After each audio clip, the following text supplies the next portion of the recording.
Bien, buenas tardes. Buenas tardes, jóvenes. Hoy vamos a hacer el tema de distribución de los fármacos. También vamos a tocar el tema de metabolismo y excreción, pero vamos a iniciar por distribución de los fármacos. Cuando se habla de distribución de los fármacos, viene a ser el proceso mediante el cual, pues, el fármaco es distribuido, ¿no? Su mismo nombre lo dice, distribución. El fármaco es distribuido a todos y a todo nuestro organismo, ¿no? Por todo nuestro cuerpo. Y eso lo hace mediante ¿qué? Mediante la sangre, ¿no? O el torrente sanguíneo. Se va a distribuir lo que es el fármaco. Entonces, ¿se acuerdan que en la clase anterior nosotros habíamos visto la absorción del fármaco? ¿No? Habíamos visto la absorción. ¿Se acuerdan que cuando dijimos de que el fármaco ingresaba vía oral, llegaba a nuestro estómago y este permitía que se produzca la liberación del principio activo, ¿no? Que se separe del excipiente y quede libre. Y esto ocurría por acción de las enzimas. Entonces, aquí el principio activo que quedaba libre podía absorberse una parte por el estómago y otra parte por las vellosidades intestinales, ¿no? Entonces, aquí en este proceso se absorbe. Cuando se absorbe, luego sigue el proceso de la distribución, ¿no? Aquí es donde se va a distribuir o se va a repartir el fármaco hacia los diferentes órganos de nuestro cuerpo y va a realizar pues su acción. ¿Quiénes van a determinar la distribución del fármaco? En primer lugar, pues las características físico-químicas del fármaco, ¿no? Como por ejemplo, acá tenemos su tamaño, su liposolubilidad, su ionización, ¿no? Estas son propias del fármaco. Su fijación o unión a las proteínas plasmáticas, su flujo sanguíneo y permeabilidad capilares, pero ¿de quién? De algunos órganos. Sabemos que hay órganos que son mucho más irrigados que otros, ¿no? Y también influye acá, pues un determinante son las barreras corporales, como por ejemplo las barreras hematoencefálicas y la barrera placentaria, pues, ¿no? Por ejemplo, acá, ¿no? Cuando el fármaco es administrado, es absorbido y llega a la sangre, ¿no? Como está acá, por ejemplo, estos puntitos, llega a la sangre, este se va a empezar a repartir o distribuir a los diferentes órganos que podemos observar acá. Al corazón, otros se van a repartir al cerebro, otra porción al hígado, otra al riñón, otra a los músculos, otra a los huesos, otras a los adipocitos y otros a la piel, ¿no? Pero, ¿qué dijimos? Que cuando se absorben estos fármacos, van a tener una distribución pareja o uniforme. ¿La van a tener? ¿Qué dicen ustedes? ¿Esa distribución va a ser uniforme o va a ser diferente para cada órgano? ¿Qué dicen? Nada. ¿Diferente, Miss? Claro, diferente, ¿no? Porque habíamos mencionado, gracias hija, porque habíamos mencionado que hay órganos más irrigados que otros, ¿no? Por ejemplo, cuando el fármaco ingresa, ¿a dónde se va a ir en mayor proporción? Por ejemplo, ¿dónde hay mayor irrigación? El corazón, el cerebro, ¿no? El hígado, los riñones tienen mayor irrigación. Entonces, ¿una mayor proporción del fármaco va a ir a estos órganos? Sí, ¿no? Por eso es que muchas veces, por ejemplo, nos administramos la clorfenamina, no un antihistamínico, como la clorfenamina.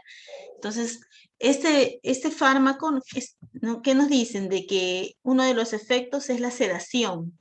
¿Y por qué te da la sedación o nos produce sueño? Porque ¿cuál es el órgano que va a atacar o a dónde va a ir en mayor proporción? Al cerebro, ¿no? Al cerebro y va a actuar en el sistema nervioso central. Entonces, ¿por qué? Porque aquí va a llegar en mayor proporción, ¿no? ¿Decía? ¿Alguien dijo algo?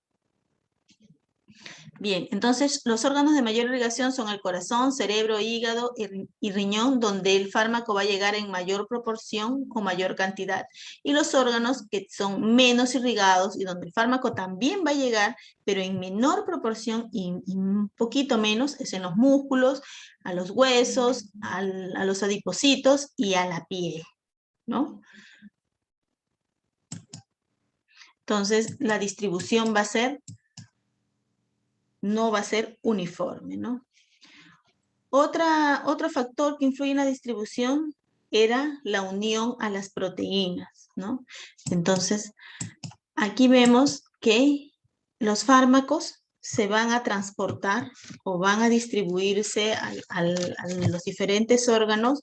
Unos pueden ir como fármacos libres y otros pueden ir unidos a proteínas, ¿no? Aquí fijadas, unidos a las proteínas plasmáticas, otros que van a ir disueltos en el plasma como fármacos libres y otros van a ir unidos a las células sanguíneas, eritrocitos, ¿no? Por ejemplo, unidos a proteínas. ¿Qué proteínas tenemos en el cuerpo? La albúmina, la alfa-1 glicoproteína ácida, la lipoproteína, ¿qué más? La globulina de unión a esteroides, ¿no? Entonces, de estas tres maneras se va a transportar el fármaco por nuestra sangre. No es que el fármaco entre solo y solito se distribuya en la proporción que entra, no en un 100% se va a distribuir por nuestra sangre, no.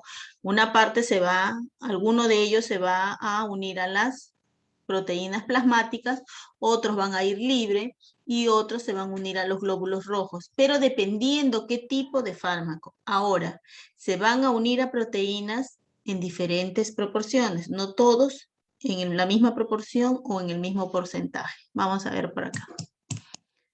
Por ejemplo, aquí nosotros vemos que el fármaco libre, va a haber un porcentaje de fármaco libre que va a ingresar a nuestro organismo, ¿no? O sea, va a ir solito, ¿no? Solito, solito. Solito va a ir este fármaco. Va a tener... ¿va a ser farmacológicamente activo? Sí. Cuando va solito, sí. ¿No? Esta es una porción. La otra porción va a ir unido a la proteína. Van a ir unidos o fijados a las proteínas, ¿no? Entonces, aquí, por ejemplo, estamos viendo, ¿no?, que se unen algunas proteínas, ¿no? Entonces, esta porción de fármaco que está solito, que está libre, que va a ser farmacológicamente activo, ¿no? O sea, es el que va a realizar la acción por la cual yo me estoy tomando el medicamento, ¿no? Ese es el que se va a distribuir por todo nuestro torrente sanguíneo y se va a ir al órgano diana, ¿no? El órgano diana es el órgano el cual pues va a recepcionar este fármaco y el fármaco va a realizar su acción. Ya, ese es el órgano diana, el órgano que está afectado y donde el fármaco libre va a ir y va a realizar su acción. Entonces, este fármaco libre es el que pues se va a ir a los diferentes otros órganos, ¿no? Porque de acuerdo a su mayor irrigación, también este fármaco libre va a ir hacia las barreras, ¿se acuerdan? Las barreras hematoencefálica y la barrera placentaria, ¿no? Este es el fármaco libre que va a realizar su acción. Se va al órgano diana y también puede ir a atravesar las barreras tanto encefálica como la placentaria, ¿ya? Ese es el fármaco libre, el que va solito, por eso es libre. En cambio, el fármaco que está unido a las proteínas es el fármaco que se va a reservar, se va a guardar, es una porción del fármaco que se va a guardar, ¿ya? Aquí, si esto significa que el 100% del fármaco no va a realizar su acción, sino una pequeña proporción del fármaco y otra porción de él se va a guardar, ¿ya? Por ejemplo, es como le ven acá, ¿no? Si son cinco porciones aquí de fármaco, 1, 2, 3, 4, 5. 3 de ellas son libres. Estas 3 van a ir a realizar la acción por la cual se ha administrado el fármaco, ¿no? En cambio, 2 se guardan aquí unidas a las proteínas. ¿Para qué? Para que cuando éstas realicen su acción y se vayan acabando, las de aquí se vayan soltando pues separando de las proteínas, y cuando estas se acaben, estas de nuevo vuelven a quedar solitas y empiezan a realizar su acción, ¿no? Por eso es que hay médicos pues que prescriben los medicamentos por horas, ¿no? Cada 6 horas, cada 8 horas, cada 12 horas, cada 24 horas, ¿no? Dependiendo de la unión a proteínas. La unión a proteínas es muy variable, ¿ya? Dependiendo del tipo de fármaco que se van a unir a estas proteínas. Estos fármacos que se unen a estas proteínas no van a tener ninguna acción farmacológica, solamente las libres. Estas van a estar guardadas, van a estar reservadas. Por lo tanto, su unión es reversible, ¿no? Esta porción que está aquí de fármacos va a sufrir el efecto o la consecuencia de un metabolismo. No se metabolizan porque están quedando en la sangre, circulando unidas a proteínas y no van a realizar ninguna acción porque están guardadas. En cambio, estas libres que han ido a realizar su acción, pues sí están expuestas a ser metabolizadas y a ser excretadas, ¿no? Estas obviamente, pues como van a estar guardadas, van a permanecer más en la circulación que las que van a realizar su acción. Estas libres, habíamos dicho que atraviesan la barrera tanto hematoencefálica como placentaria. Estos fármacos que están unidos a las proteínas, no. Estas no van a atravesar las barreras hematoencefálica ni placentaria. ¿Va a llegar a los tejidos? Tampoco, ¿no? Las que se van a unir a los receptores para realizar su acción van a ser los fármacos libres, no los fármacos unidos a proteínas. ¿Cuáles son esas proteínas? Eran las que habíamos mencionado al inicio, ¿no? La albúmina, la alfa-1 glicoproteína, las lipoproteínas y las globulinas. La que hay en mayor proporción o en más cantidad es la albúmina, ¿no? Se van a unir a esta proteína, generalmente los fármacos pues neutros y ácidos, ¿no? A la alfa-1 glicoproteína, los fármacos básicos, como por ejemplo opiáceos, eritromicina, beta-bloqueantes, entre otros.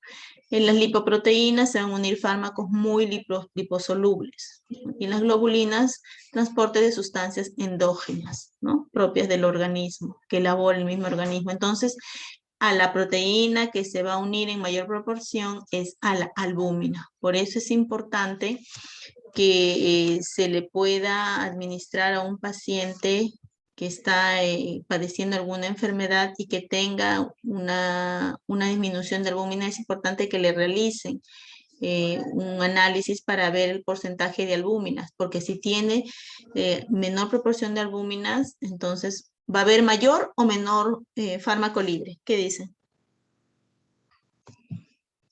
Hay mayor o menor fármaco libre si es que hubiera una menor proporción de albúmina.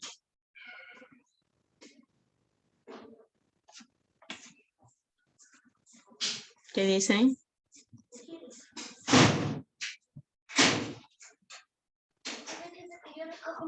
¿Hay más o menos? Menos, Miss. Menos, Miss. Y a menos fármaco libre. Hemos dicho que la unión al fármaco libre es el que va a realizar su acción, ¿no? Y una porción, un porcentaje se va a unir a lo que son las proteínas. Pero, por ejemplo, si nosotros tomamos un medicamento en el cual del 100% de este medicamento, el 70% se une a proteínas y el 30% queda libre para realizar la acción, se supone que ese 30% va a realizar la acción, pero no va a provocar toxicidad, ni puede provocar la muerte, ni puede provocar efectos adversos en mayor proporción, ¿no? Entonces, necesita que un 70% del fármaco se una a proteínas, ¿verdad? Hasta ahí está claro. Entonces, si nosotros tenemos una menor proporción de proteínas, como la albúmina, en nuestro organismo, ya sea por cualquier tipo de enfermedad, como por ejemplo el cáncer, que tienen baja proporción de albúmina, vamos a tener mayor porcentaje de fármaco libre o menor porcentaje del fármaco libre. ¿Qué vamos a tener?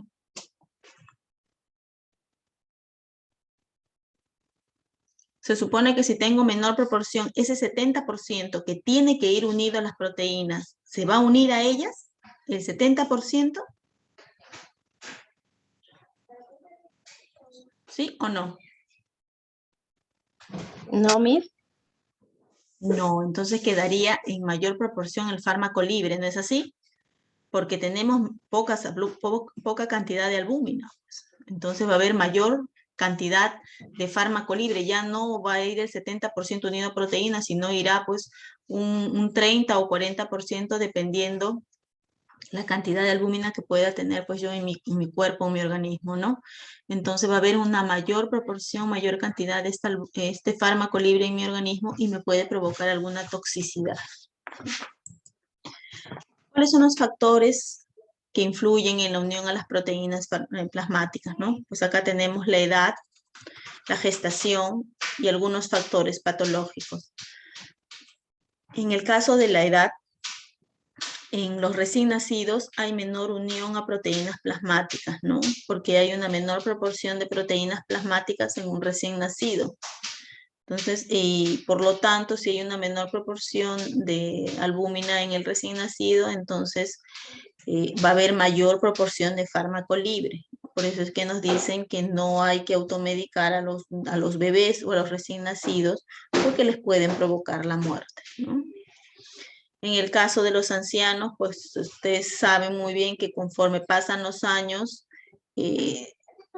llegamos a más edad, a un adulto mayor, nuestros órganos ya no funcionan igual, ¿no? Y la irrigación es un poco menor, dependiendo también la patología que puedan presentar.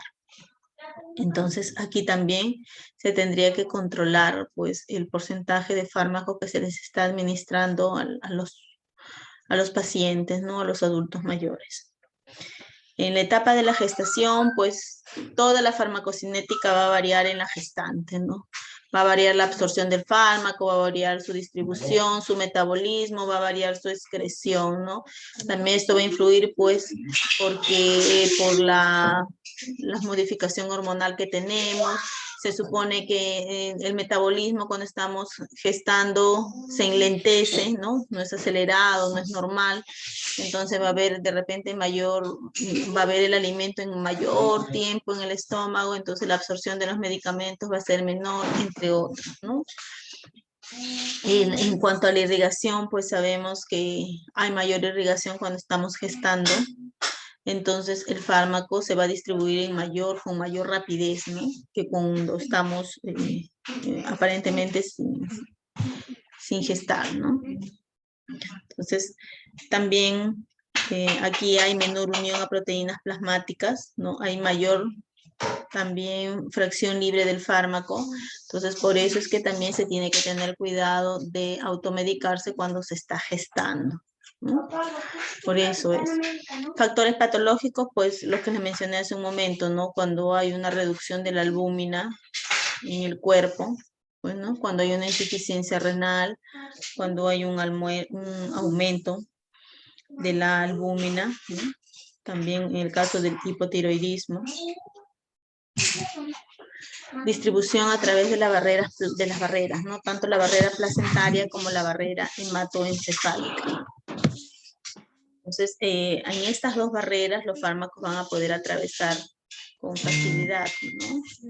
En el caso de las barreras hematoencefálicas, está formada por un conjunto de estructuras que dificultan el paso, pues, de las sustancias hidrófilas. Entonces, no va a permitir que el paso de estas sustancias hidrófilas, significa que las sustancias lipófilas o lipofídicas sí van a atravesar, ¿no? Y en mayor proporción los fármacos pues son lipófilos, ¿no? Entonces, aquí van a atravesar los fármacos con gran facilidad, ¿no?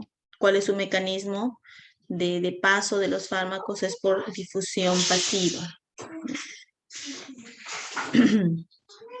En el caso de la barrera, pues, la barrera placentaria, aquí en la cual pues separa lo que separa y une también pues a lo que es la madre y el feto, ¿no? Aquí algunos vasos sanguíneos, como observamos aquí en la imagen, ¿no? Son muy delgaditos, los cuales parecen un cabello, ¿no? Entonces, estos vasos sanguíneos del feto se encuentran localizados pues en diminutas proyecciones, ¿no? Como les dije, parecen una hebra de cabello. La sangre materna va a estar acá, estos son los vasos sanguíneos de la madre, ¿no? Los cuales van a estar separados de los vasos sanguíneos del bebé o del feto, ¿no? Y lo separa pues solamente una pequeña membrana, ¿no? Observan esta membrana de acá, la cual presenta pues unas vellosidades, ¿no? Estas que ven acá, ¿no? Estas son unas vellosidades, las cuales a veces cuando la madre toma algún tipo de medicamento, pasa por los vasos sanguíneos de la madre, que observan aquí, y estos pueden atravesar esta membrana de la placenta y pueden llegar a la circulación del feto, ¿no? A los vasos sanguíneos del feto y llegar a él provocándole algún efecto adverso, ¿no? Provocándole de repente algún síndrome. Eso cuanto respecta a lo que es en la distribución del fármaco. Y ahora vamos a entrar a lo que es el metabolismo del fármaco. Cómo se transforma este fármaco, ¿no? Ya vimos la primera, cómo se absorbe. Ya hemos visto cómo se distribuye en nuestro organismo, ¿no? Ya sea un fármaco libre o ya sea un fármaco unido a proteínas. Ahora este ya se distribuyó por nuestro torrente sanguíneo y se va a metabolizar, se va a transformar, ¿no? Entonces, ¿dónde ocurre este metabolismo de los fármacos? Generalmente sucede pues en el hígado, ¿no? Es un proceso de transformación, ¿no? O modificación que van a sufrir ¿quién? Los medicamentos. Y por acción de quién van a sufrir estas transformaciones, por acción de algunas enzimas, ¿no? Entonces el metabolismo es un proceso por el cual los fármacos van a sufrir modificaciones, ¿no? Ya sea por acción pues de algunas enzimas. Y cuando se transforman estos fármacos por acción de estas enzimas, se metabolizan o se transforman, van a formar metabolitos, ¿no? Los metabolitos es cualquier molécula química que es sintetizada o transformada o que es degradada de un metabolito por el metabolismo, ¿no? De un fármaco por acción del metabolismo. Aquí pueden haber dos tipos de metabolitos, los metabolitos activos y los inactivos. Si se corta, vuelven a entrar. Los metabolitos activos, ¿no? Que se van a dar como resultado del metabolismo, van a tener las propiedades farmacológicas, no van a tener la acción farmacológica. Es el metabolito que va a realizar o va a efectuar lo que es la acción del fármaco. La inactiva es el que no posee ninguna propiedad farmacológica ni terapéutica, ¿no? Ninguna de las dos. Estos dos metabolitos pueden ser excretados por la vía renal. Los inactivos, obviamente, como no tienen ninguna propiedad farmacológica, no va a causar ningún daño al riñón, ¿no? ¿Y por qué? Porque hemos visto al inicio de que el riñón es un órgano, pues, que está bien irrigado, ¿no? En cambio, es uno de los órganos bien irrigados y por lo tanto los metabolitos inactivos, así sean absorbidos, no van a causar ningún efecto farmacológico, no pueden provocar ningún daño. Pero cuando se excretan metabolitos activos por el riñón, como el riñón es un órgano bien irrigado, pueden absorberse si están ahí por mayor tiempo, ¿no? Por ejemplo, ¿esto cuándo puede pasar? Que estos metabolitos estén en mayor tiempo en los vasos sanguíneos del riñón cuando se tiene alguna patología, como por ejemplo la insuficiencia renal, ¿no? Y pueden provocar efectos adversos, ¿no? Porque los metabolitos activos tienen propiedades farmacológicas. También van a haber en otros casos las sustancias principales que no tienen actividad farmacológica, pero se vuelven activos en el proceso de biotransformación. ¿Qué quiere decir eso? Que muchas veces nosotros nos administramos un fármaco, ¿no? Como ven acá, nosotros nos administramos un fármaco que es inactivo, o sea que no tiene ninguna acción farmacológica. Así cuando lo vemos en la pastillita aquí, no tiene ninguna acción farmacológica, no me va a causar ningún efecto, ni me va a sea positivo o negativo, ¿no? Pero cuando este fármaco ingresa a nuestro hígado, este fármaco va a sufrir un metabolismo, biotransformación por las enzimas del hígado, ¿no? Entonces me va a dar como resultado un metabolito activo. ¿Qué quiere decir?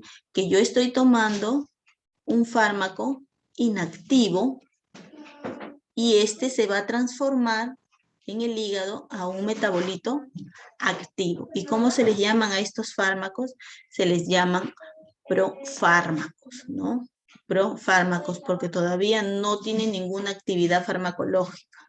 Son inactivos. Por ejemplo, ¿en qué casos? En el caso del enalapril, ¿no? Nosotros lo vemos en las pastillitas como enalapril, pero son fármacos inactivos que no tienen ninguna acción farmacológica. Y cuando ingresan a nuestro organismo vía oral, estos por acción de las enzimas que están presentes en el hígado se vuelven metabolitos activos, o sea que sí tienen una acción farmacológica y se llaman enalaprilato, ¿no? Entonces, por eso es que muchas veces cuando las personas tienen la presión elevada, no les ponen enalapril bajo la lengua. ¿Por qué? Porque son profármacos, porque no tienen ninguna actividad farmacológica, ¿no? Como sí la tiene el captopril, que sí tiene su actividad farmacológica, ¿no? En la tabletita que se está dando. No es un profármaco, pero el enalapril necesita transformarse en enalaprilato para tener su actividad farmacológica, ¿no? Aquí también otro fármaco es, por ejemplo, el omeprazol, ¿no? Que también necesita ser transformado para recién tener el efecto de inhibidor de las bombas de protones, ¿no? Y inhibir lo que es la secreción del ácido graso. ¿Cuáles son las razones por las cuales se usan los profármacos? Las razones son la optimización del mecanismo de absorción. ¿Por qué? Porque muchas veces el fármaco, como principio activo, por ejemplo, si nos administramos enalaprilato, ¿no? Como con su mismo nombre, este puede ser degradado o alterado por algunas enzimas y no se absorbe en la proporción que se le está administrando, ¿no? También puede tener problemas en su distribución, en su metabolismo, en su excreción. Puede ser inactivado de repente por las enzimas o el pH del estómago, ¿no? Y es por gusto que nos los estemos administrando. Por eso también, por ejemplo, ¿en qué fármacos ocurre esto? En las penicilinas, ¿no? Las penicilinas que nos ponen en intramuscular, ¿no? O endovenosas. Entonces, ellas si no las elaboran pues en tabletitas van a sufrir una alteración por el pH o las enzimas pues que están presentes en el estómago. Otro es mejorar la biodisponibilidad. Cuando se habla de biodisponibilidad, hablamos del porcentaje del fármaco que va a realizar el efecto adverso, el efecto por el cual, perdón, por el cual ha sido administrado, ¿no? Mejoran la biodisponibilidad. ¿Cuál es el objetivo del metabolismo? Favorecer, pues, la excreción del fármaco. Ese es el objetivo del metabolismo, el cual, pues, va a permitir que el fármaco pueda ser excretado más fácilmente y no pueda causar daños al paciente, ¿no? O sea, si nosotros nos administramos un fármaco que es liposoluble, va a ser reabsorbido en mayor proporción, ¿no? Pero para eliminarlo, o sea, para que este fármaco no salga liposoluble por nuestras vías urinarias, que es una vía de excreción, y no nos cause daño, el metabolismo lo que hace es lo transforma en un metabolito inactivo, ¿no? O sea, lo vuelve más hidrosoluble y este se puede excretar sin causarnos algún tipo de daño, ¿no? Como les mencioné anteriormente, si se reabsorbe, pues no nos va a provocar ningún efecto adverso. Entonces, en algunos casos conduce a la inactivación, ¿no? El fármaco se convierte en uno o varios productos inactivos con menor acción farmacológica al de la madre. O sea, lo que les mencioné hace un momento, ¿no? Si es un fármaco liposoluble, por el metabolismo se va a convertir en un metabolito inactivo. En la activación, conduce a la activación un precursor inactivo. En este caso hablamos del profármaco. Se convierte en un compuesto farmacológicamente activo. Y esto es por acción, pues, del metabolismo.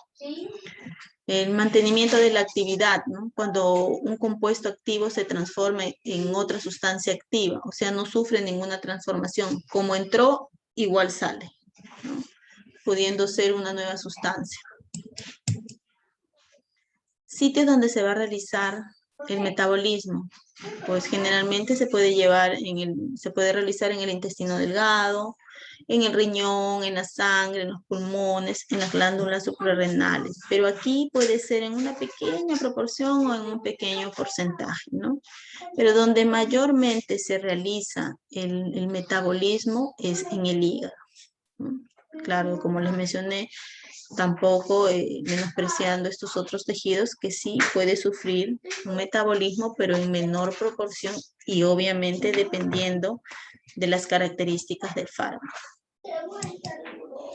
Cuando el fármaco ingresa al hígado, ¿no? Pasa por el hígado para que ocurra o para que se dé ese metabolismo o se dé esa biotransformación, va a pasar por el hígado para que recién pueda llegar, pues, al lugar donde va a realizar la acción. Pero aquí, como vemos, aquí en esta imagen, es el efecto, va a ocurrir un efecto de primer paso, ¿no? Un efecto de pérdida en el primer paso. Entonces, ¿por qué ese primer paso? Porque generalmente es el primer lugar por donde va a pasar, ¿no? El hígado, para ser metabolizado o transformado, ¿no? Acá, como vemos, ¿no? Un medicamento, una pastillita X, nosotros no lo podemos administrar, ¿no? Va a pasar por el sistema digestivo, el cual pues se va a absorber por las vellosidades intestinales y va a pasar por el hígado.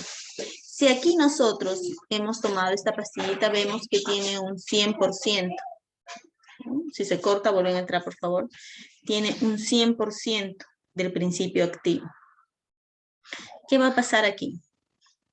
Ingresa, es absorbido, ¿no? Es absorbido, puede ser absorbido en su totalidad, en un 100%, o puede ser absorbido de repente en un 90%. ¿Por qué? Porque el 10% se metabolizó o se perdió por acción de algunas enzimas en el estómago de repente, ¿no? Bueno, entonces supongamos que por ahí se perdió un 10% y pasó, o se absorbió por las vellosidades intestinales, se absorbió hacia el hígado. Este medicamento, esta tabletita que llegó